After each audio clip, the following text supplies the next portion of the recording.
स्वागत है एक बार फिर से आपके हमारे YouTube चैनल में। और इस वीडियो में हम देखेंगे कि जो उत्तराखंड से डाइट डीएलएड होता है, डिप्लोमा इन एलिमेंट्री एजुकेशन, तो उसका जो है यहाँ पे फॉर्म आ चुका है। और उत्तराखंड डाइट डीएलएड क्या होता है कि जो उत्तराखंड में जो है 13 ज़िले हैं और 13 ज़िलों में 13 डाइट्स हैं और उन 13 डाइट्स में जो होता है डीएलएड होता है। तो डीएलएड क्या होता है कि ये 2 साल का एक ट्रेनिंग होते हैं। उस ट्रेनिंग के बाद आपको जो उत्तराखंड में जितने भी प्राथमिक विद्यालय यानी कि जितने बेसिक स्कूल हैं उसमें आपको एक प्राइमरी टीचर की जो है जॉब दे दी जाती है गवर्नमेंट की तरफ से। ठीक है, तो इसमें हम पूरी प्रोसेस देखते हैं कि फॉर्म भरने की अंतिम तिथि कब है, इसका पेपर कब होगा, ठीक है, नया जो ये बैच आ रहा है इसकी ज्वाइनिंग कब होगी। ठीक है, तो चलिए शुरू करते हैं।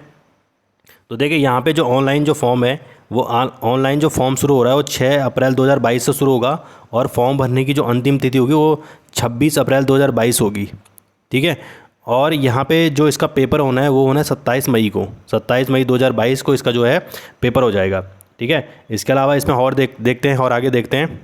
ठीक है, तो यहाँ पे जो एग्ज़ाम की जो डेट इन्होंने कंडक्ट किया है वो की है 25 मई 2022 को।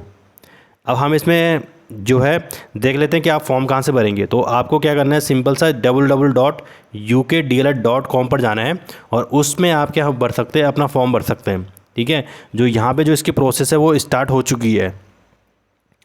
अब इसमें देख लेते हैं कि आपको शैक्षिक योग्यता क्या चाहिए। ठीक है, तो आपको पात्रता ये चाहिए कि आप उत्तराखंड के नागरिक होने चाहिए। अगर आप उत्तराखंड के हो तभी आप इस डीएलएड को कर सकते हो, अन्यथा नहीं। ठीक है, परीक्षा केंद्र 13 जनपदों में बनाए जाते हैं और हर जगह इसके पेपर होते हैं। अब इसकी शैक्षिक योग्यता क्या है, शैक्षिक योग्यता इसकी है कि आपको क्या होना चाहिए, ग्रेजुएट होना चाहिए, यानी कि आपके पास स्नातक की उपाधि होनी चाहिए। फिर आपने किसी में भी स्नातक किया हो, जाए फिर आपने बीटेक किया हो, बीएससी की हो, बीए किया हो, आपने अगर कुछ भी किया है तो उसमें आपको क्या होना चाहिए, स्नातक होना चाहिए। अब इसमें सीटें देख लेते हैं कितने होते हैं। तो इसमें जो सीटें होती हैं वो 650 सीटें होती है। ठीक है, 650 सीटों में से जो आधा होती है 50% जो सीटें होती हैं वो होती साइंस के लिए होती है, जो 50% सीटें होती हैं वो आर्ट्स के लिए होती हैं इसमें सीटें। ठीक है, तो आप इसमें देख सकते हैं सीटें। देखिए 325 जो होती है विज्ञान वर्ग के लिए होती हैं और 325 जो होती है विज्ञानेतर वर्ग के लिए होती है। और प्रत्येक डाइट में यहाँ पे होती है 50 सीटें। 25 सीट तो होती हैं किसके लिए, विज्ञान वर्ग के लिए, और 25 सीटें होती हैं आपके विज्ञानेतर वर्ग के लिए। तो टोटल सीटें हो गई 50। देखिए डाइट क्या होती है, डाइट होता है, डाइट एक इंस्टीट्यूट होता है जिसमें कि जो टीचर्स होते हैं उनकी ट्रेनिंग होता है। यानी कि अगर एक ज़िले में जितने भी टीचर्स होते हैं तो उनकी अगर ट्रेनिंग होती है तो वो डाइट में होती है। ठीक है, डाइट होता है district institute of education and training, जिला शिक्षण एवं प्रशिक्षण संस्थान होता है वो। तो उसमें सारे टीचर्स की ट्रेनिंग होती है और जो टीचर बनने से पहले की भी जो ट्रेनिंग होती है वो वहीं पर होती है डीएलएड की। ठीक है, अब आप यहाँ पर देख सकते हैं जो जिन्होंने बीटेक किया है या बी फार्मा किया है या बीबीए किया है या बीए बीसीए स्नातक उपाधि धारक है, वो इंटर में विज्ञान वर्ग से उत्तीर्ण अभ्यर्थी तथा कृषि वर्ग के अभ्यर्थी विज्ञान वर्ग के अंतर्गत माने जाएंगे। जबकि जो बीबीए और बीसीए है जो, ठीक है, वो मानविकी वर्ग के अंतर्गत माने जाएंगे, यानी 8 सब्जेक्ट्स के अंदर माने जाएंगे वो। ठीक है, रिजर्वेशन जो आपको मिलता है ये रिजर्वेशन, वो आपको रिजर्वेशन मिलेगा इसमें जो एससी एसटी ओबीसी और ये सारे जो है उसमें है वो सारे आपको रिजर्वेशन मिलेगा।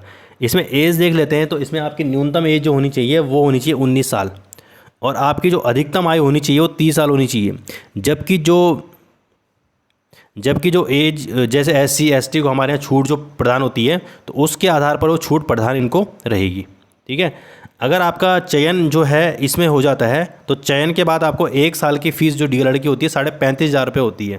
ठीक है, तो वो आपको दी जाती है। ठीक है, और इसमें ये लिखा गया है कि अगर आपका प्रशिक्षण पूरा हो जाता है 2 साल का तो आप राजकीय सेवा में सेवायोजित किए जाने की कोई बाध्यता नहीं होगी। लेकिन आज तक 1993 से बीटीसी पहले इसको बोला जाता है डीएलएड को, तब से लेकर आज तक जितने भी बैच हुए हैं उनकी गवर्नमेंट जॉब जो है लगी है। ठीक है, तो इसलिए जो है मतलब आपको जो एक बेसिक टीचर होता है, प्राइमरी जो टीचर होता है उसकी नौकरी इसमें पक्की मानी जाती है। ठीक है, चयन का आधार तो आपको पता है कि चयन का आधार क्या होगा, 200 नंबर का एक पेपर होगा। ठीक है, यहाँ पे 200 नंबर का एक पेपर होता है जिसमें देख ले 50 नंबर की आपकी जीएस आती है, 100 नंबर की आपकी आती है मैथ्स और रीजनिंग, 50 नंबर की आपकी मैथ्स आएगी, 50 नंबर की आपकी रीजनिंग आएगी और 50 नंबर की आती है आपकी शिक्षण अभिरुचि यानी पैडागोजी आती है। ठीक है, पैडागोजी का संबंध उससे होता है कि आप जो है बच्चों को जो क्लास में पढ़ाते हैं उससे आप कितने वाकिफ़ होते हैं। ठीक है, तो उसमें शिक्षण अभिरुचि उसको कहते हैं। तो इसमें 200 नंबर का पेपर होता है टोटल और ये 2.5 घंटे का पेपर होता है टोटल। ठीक है, और ये प्रश्न पत्र दोनों भाषा में होता है, इंग्लिश में भी होता है और हिंदी में भी होता है। ठीक है, और इसके साथ साथ इसमें जो है 25% जो है वेटिंग भी निकलती है। ठीक है। और 25% जो वेटिंग निकलती है उसमें क्या होता है, उसके जो आपकी एक बार मेरिट आ गई तो उसमें अगर सीटें खाली होती हैं तो उसमें 25% सीटें जो है आपकी वेटिंग निकलती है, उसके आधार पर ही आपका चयन होता है।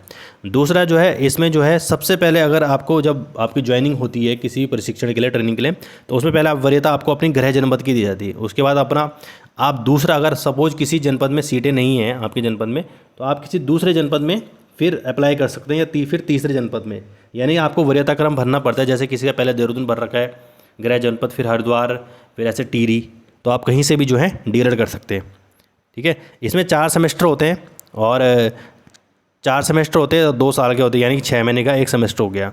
अभी जो डीएलएड जो प्रवेश परीक्षा का शुल्क है वो 500 रुपये आपको इसका शुल्क देना पड़ेगा सामान्य और ओबीसी को।